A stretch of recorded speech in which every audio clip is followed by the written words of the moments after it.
Rising sea levels, punishing droughts and life-threatening heat waves, these are the potential impacts of global warming. The world has taken action, agreeing to limit the rise in average temperatures to 2 degrees. But UN climate scientists are now meeting to discuss whether that is too high and whether a limit of 1.5 degrees might in fact be safer. Many of the world's most vulnerable countries say that that is essential to save them. And one of those is Vietnam, from where our science editor David Schuckman sent this special report. The painful sight of homes lost to the waves. The land here in the Mekong Delta is sinking, and at the same time the sea is rising as the world gets warmer. It's not just houses being destroyed. Farmland is vanishing as well. These farmers saw their fields slip underwater, and they're worried that it'll never be possible to hold back the sea.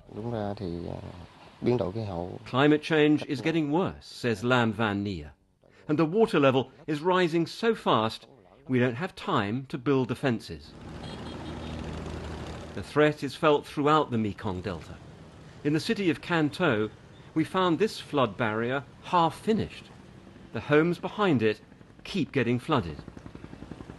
There are 18 million people living in this region, and they're only just above the level of the sea, so even a small rise could be devastating, which is why Vietnam and dozens of other countries facing the same threat want to see global warming limited as much as possible.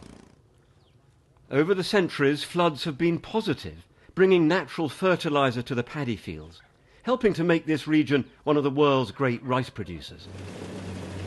But the rising ocean means seawater is now pushing inland, and the salt is poisoning the soil.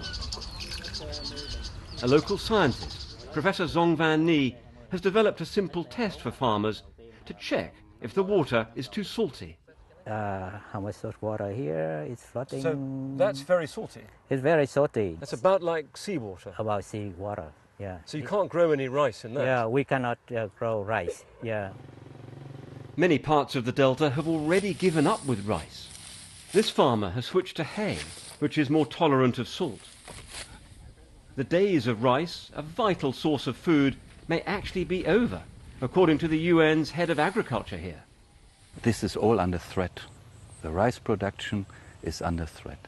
80% of the rice that comes from this region goes into export, so it's a big economic risk for Vietnam. So what does this mean for the future? 3 years ago, this primary school was swamped by the river beside it. The rising waters are becoming more dangerous. A researcher, Florence Halstead, is here to find out what the children think. I'm really interested in is what it's like in the flood season. So, could you all close your eyes, and I want you to really think about being in the flood season. Loy, aged 10, has something shocking on his mind. The people scream out to help. Scream out to help. To help them. Right. Florence then asks the children to draw pictures of flooding, and they conjure up nightmare images of houses being washed away and hands reaching above the water. The hope is that encouraging this openness about flooding will prepare the children for the more hostile climate they're likely to face as adults.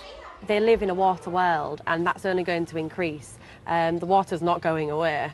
They need to learn how to adapt, and whether that be through education like this, through community groups, that resilience really needs to be built up. Back at the coast, work on new sea defences. Scientists used to think there was a safe limit for global warming of 2 degrees. But they now say we need a lower target to avoid serious damage to countries like this. And we're about to get a major report on how to do that. David Schuckman, BBC News in Vietnam.